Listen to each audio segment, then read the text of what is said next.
पिछले वीडियो में हमने स्टार्ट किया था कायिक जनन। कायिक जनन की डेफिनेशन बताई थी कि कायिक जनन क्या होता है। कायिक जनन का परिभाषा बताई थी कि बीज के अलावा पादप के किसी भी भाग द्वारा जब नया पादप विकसित हो जाता है तो इसको कायिक जनन कहते हैं। इसके बाद में कायिक जनन की हमने विधियां ली थी कि कायिक जनन कौन कौन सी विधि के द्वारा होता है। तो इनमें सबसे पहले हमने ली थी प्राकृतिक कायिक जनन। पहला नंबर का लिया था हमने प्राकृतिक कायिक जनन। प्राकृतिक कायिक जनन या नेचुरल। नेचुरल का मतलब क्या होता है कि जड़ तना और पत्ती के द्वारा, जड़ तना और पत्ती के द्वारा जब नई संतति स्वतः ही उत्पन्न हो जाती है तो इसको हम क्या कहते हैं, प्राकृतिक कायिक जनन के नाम से इसको जाना जाता है। जो प्राकृतिक कायिक जनन है ये निम्न प्रकार से होता है, अर्थात निम्न कायिक अंगों के द्वारा होता है प्राकृतिक कायिक जनन। तो इसमें सबसे पहले हमने लिया था तने के द्वारा, दूसरे नंबर आता है जड़ के द्वारा और तीसरे नंबर पे आता है पत्तियों के द्वारा।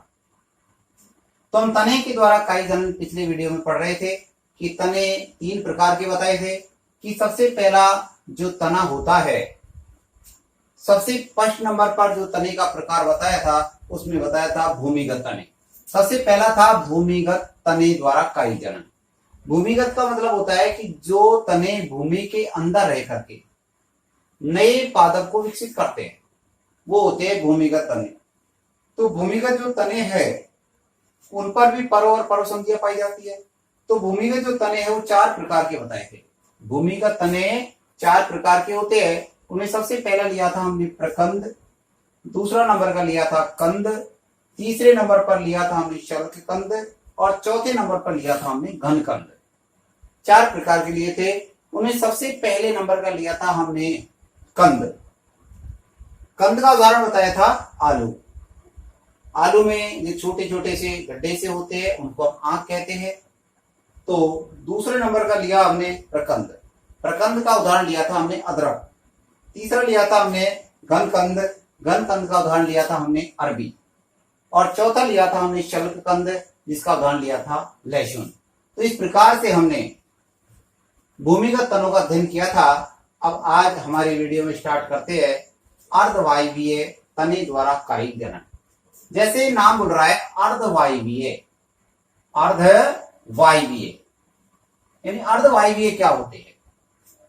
अर्धवायवीय का मतलब है कि ऐसे तने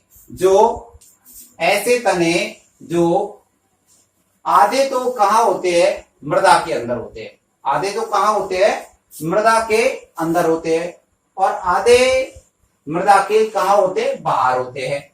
यानी आधे तो कहां होते हैं, मृदा के अंदर और आधे कहां होते हैं, मृदा के बाहर।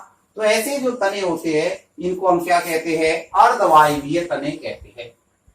क्या डेफिनेशन लिया हमने कि वे तने जो आधे तो मृदा के अंदर और आधे मृदा से बाहर होते हैं। आधे तो कहां होते हैं, भूमि के अंदर होते हैं और आधे कहां होते हैं, भूमि से ऊपर होते हैं यानी कि मृदा से बाहर होते हैं। ऐसे तनों को हम क्या कहते हैं, अर्धवायवीय तने कहते हैं। जो अर्धवायवीय तने हैं वो कितने प्रकार के होते हैं, वो चार प्रकार के होते हैं। अर्धवायवीय तने कितने प्रकार के होते हैं, चार प्रकार के। पहला होता है ऊपरी भूस्थायी, दूसरा होता है भूस्थायी, तीसरा होता है अंतःभूस्थायी और चौथा होता है भूस्थायी का। इस प्रकार से ये चार प्रकार के तने होते हैं। तो सबसे पहला नंबर का जो है उसको बोलते हैं ऊपरी भूस्थायी। ऊपरी भूस्थायी जैसे इसका नाम है वैसे इसकी डेफिनेशन बनती है। ऊपरी भूस्थायी अर्थात ऐसे तने जो भूमि के ऊपर अर्थात जमीन के ऊपर लेटते हुए आगे वृद्धि करते रहते, ऐसे तनों को हम क्या बोलते हैं, ऊपरी भूस्थायी कहते हैं। अर्थात क्या परिभाषा लिखी हमने कि ये ऐसे तने जो कैसे होते हैं, पतले होते हैं, हरे रंग के होते हैं और भूमि के ऊपर लेटे हुए रूप में क्या करते हैं, बढ़ते हैं। इनसे नियमित अंतराल जैसे एक जगह फिर उसके बाद अगले गैप में नियमित अंतराल पर क्या निकलती है, जड़ें और पत्तियां निकलती है। जड़ें और पत्तियां निकलती है। तो यहाँ जिस स्थान से जड़ और पत्ती निकलती है वह स्थान क्या होता है, वो पर्व संधियों का प्रतिनिधित्व करता है। किसका? वो पर्व संधियों का प्रतिनिधित्व करता है। और जैसे ही पर्व टूट जाता है, पर्व के टूटने से इनसे नए पौधे का क्या हो जाता है, विकास हो जाता है। जैसे एग्जाम्पल के लिए दूब घास, जो घास दूब होती है, घास होती है, उसमें क्या होती है, उसमें भी क्या पाई जाती है, पर्व संधि पाई जाती है। और उन पर्व संधियों के टूटने से नया पादप बन जाता है। जैसे ये जो तना है, ये क्या है, तना है, और ये तना जमीन के ऊपर लेटता हुआ आगे गति कर रहा है इस प्रकार से। तो यहाँ से क्या है, इनसे इस जगह से जैसे नियमित निश्चित अंतराल ये है, फिर यहाँ पर, फिर यहाँ पर, तो निश्चित अंतराल पर क्या होती है, इनसे अपस्थानी जड़ें निकल जाती है। ये भी अपस्थानी जड़ें है, ये भी अपस्थानी जड़ें है, ये भी अपस्थानी जड़ें है, इनसे अपस्थानी जड़ें निकल जाती है। तो अपस्थानी जहां से जड़ें निकलती, यहीं से क्या होता है, नए पादप का विकास होने लग जाता है, नई संतति यहाँ से बनने लग जाती है। तो इस प्रकार से दूब और घास के अंदर काई जनन होता है। सेकंड नंबर हम ले रहे थे भूस्तारिका। सेकंड नंबर है हमारा भूस्तारिका। सेकंड है भूस्तारिका, यानी कि फ्लोन। कि ये जो तने होते हैं, इनकी भी क्या होती है, क्षैतिज शाखाएं होती है। ये यानी ये मुख्य तने से निकली ऐसी क्षैतिज शाखाएं होती है जिनकी गांठों पर, जो तना होता है ना, उनकी गांठों पर अपस्थानी कलिकाएं निकलती है। क्या निकलती है?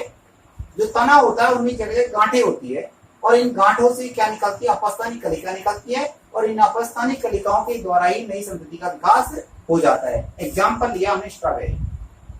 क्या एग्जाम्पल इसका? स्ट्रॉबेरी। तो स्ट्रॉबेरी के अंदर जो अर्धवायवीय तने का एग्जाम्पल है ये भी, और इसमें काई जनन होता है। तो इस प्रकार से पहला हमने लिया ऊपरी भूस्तारिका और दूसरा ले लिया हमने भूस्तारिका। तो दो प्रकार से ये हुआ। तीसरा है अंतः भूस्तारी, यानी कि इन पतली तिरछी भूमिगत शाखाओं का, ये जो तना होता है, इनकी पतली तिरछी भूमिगत जो शाखा होती है, उनका विकास किससे होता है? जो वायवीय तना होता है, भूमि के ऊपर का जो हिस्सा होता है वायवीय तना, उसके आधार से होता है। और कुछ दूरी तक ये भूमिगत रहेगा, यानी भूमि के अंदर रहेगा, और उसके बाद में क्या, ये वायवीय शाखाओं का निर्माण कर लेगा। यानी कि जैसे ये भूमि है, तो कुछ दूरी तक तो क्या है, जमीन के अंदर रहेगा, और उसके बाद में क्या है, वायवीय शाखाओं के रूप बाहर निकलने लग जाएगा। तो इस प्रकार से यहाँ पर क्या है, फिर ये नई संतति का निर्माण कर लेगा यहाँ से।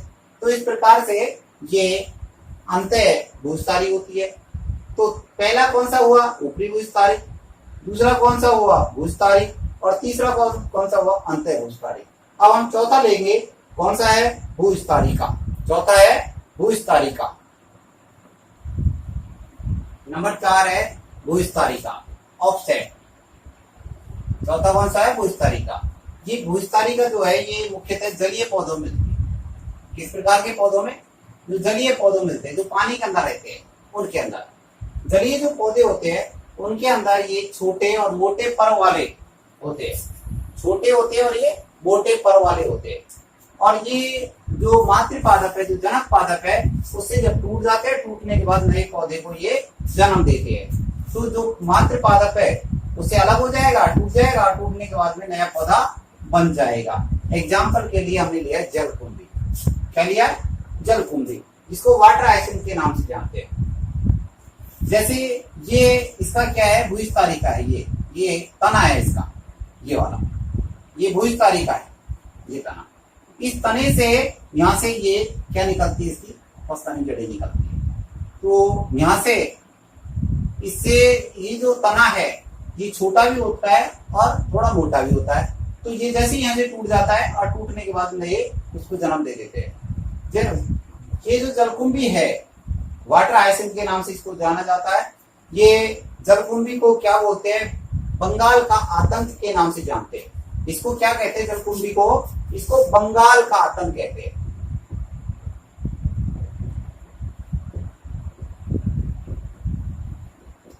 आतंक। इसको क्या कहते हैं? इसको बंगाल का आतंक के नाम से इसको जाना जाता है, क्योंकि जो पानी स्थिर रहता है, जो ठहरा हुआ पानी होता है, ठहरा हुआ जल, ठहरा हुआ जल का मतलब है जो पानी एक जगह स्थिर रहता है, एक जगह भरा हुआ पानी रहता है, उसके अंदर ये क्या करता है, ये वाटर हाइसिंथ बंगाल का जो आतंक है ये सर्वाधिक वृद्धि करता है, सर्वाधिक वृद्धि करता है। ये सर्वाधिक वृद्धि, जो पानी इकट्ठा रहता है एक जगह, जो पानी भरा रहता है उसमें सबसे अधिक वृद्धि करने वाला है ये जलकुंभी। और जो ये जलकुंभी है ये क्या करता है, जो पानी भरा रहता है उस पानी के अंदर जो ऑक्सीजन है उसकी क्या करता है, कमी कर देता है, ऑक्सीजन की कमी कर देता है। ये वाटर हाइसिंथ कमी करता है। जब ये पानी के अंदर ऑक्सीजन की कमी को कर देता है तो उस पानी के अंदर ऑक्सीजन की कमी होने के कारण से जो जलीय जीव है, जो पादप है, उनका विकास नहीं हो पाता है। इसलिए इसको क्या कहते हैं, बंगाल का आतंक के नाम से जाना जाता है, क्योंकि ये पानी में इस तरीके से फैल जाता है पूरे के पूरे में कि ये दिखाई देता है। इस प्रकार से ये हमने 4 प्रकार के जो तने थे उनसे लिया था हमने। तो 4 प्रकार के जो तने थे उन्हें सबसे पहला जो तना लिया था हमने ऊपरी भुजतारी, दूसरा लिया था भुजतारी, तीसरा लिया था अंतः भुजतारी और चौथा लिया था भुजतारी का। ये 4 प्रकार के हमने ये लिए थे। सबके उदाहरण हमको ध्यान में रखनी है। पहला था तने द्वारा, दूसरा ले रहे हैं हम जड़ों के द्वारा कायिक प्रवर्धन। जड़ों के द्वारा कायिक प्रवर्धन यानी जड़ के द्वारा भी सीधा नए पादप का निर्माण हो सकता है, नए पादप की संतति बन सकती है। तो जड़ें जो होती है 2 प्रकार की होती है। जड़ें कितनी प्रकार की होती है? 2 प्रकार की होती है। एक होती है मूसलामूल और दूसरी होती है अपस्थानी मूल। मूसलामूल जो होती है इसमें क्या होती है, एक मुख्य मूल होती है और उनसे पतली पतली प्राथमिक द्वितीय मूल निकलती है। मूसलामूल है वो गहराई की ओर वृद्धि करती रहती है। और जो अपस्थानिक मूल होती है, अपस्थानिक जो मूल है इनमें क्या है, पतले पतले जैसे ये है। तो इसमें क्या है, यहां से इस प्रकार से ये जड़ें निकलती रहती है, अपस्थानिक मूल बोलते हैं। तो ये तो होती है अपस्थानिक मूल। जबकि जो मूसला मूल होती है, ये मूसला मूल इस प्रकार से, जैसे ये तो मुख्य मूल हो गई और इससे ये अन्य प्राथमिक द्वितीय मूल निकलती है। तो ये मुख्य मूल है, ये जमीन के नीचे की ओर वृद्धि करती रहती है। तो इस प्रकार से होती है। तो ये दोनों प्रकार की जो जड़ें होती है, मूसला मूल भी और अपस्थानिक मूल भी, ये दोनों प्रकार की जो जड़ें कायिक जनन में भाग लेती है, अर्थात कायिक प्रवर्धन का कार्य करती है।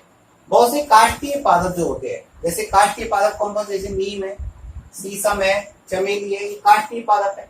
इनकी जो जड़ें होती है, इनकी जड़ों से क्या होता है, जड़ें तो जमीन के नीचे की ओर वृद्धि करती है, लेकिन इन जड़ों से ऊपर की ओर ऊर्ध्व दिशा में प्रैरोग का निर्माण हो जाता है।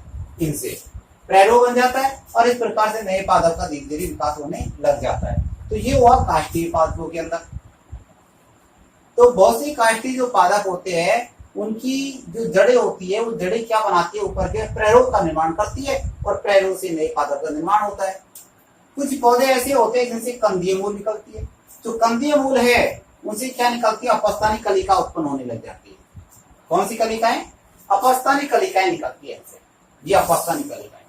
और ये अपस्थानिक जो कलिकाएं है ये मातृ पादप के समान, जिस पादप से निकली है उसी मातृ पादप के समान क्या करती है, ये नए पौधे को जन्म दे देती है। जैसे उदाहरण के लिए शकरकंद और डहेलिया, ये दोनों में जो है ये जड़ों के द्वारा ही कायिक जनन होता है। तो हमें जड़ों के द्वारा कायिक जनन पढ़ लिया है। पहला हमने लिया था तने के द्वारा और दूसरा लिया हमने जड़ के द्वारा।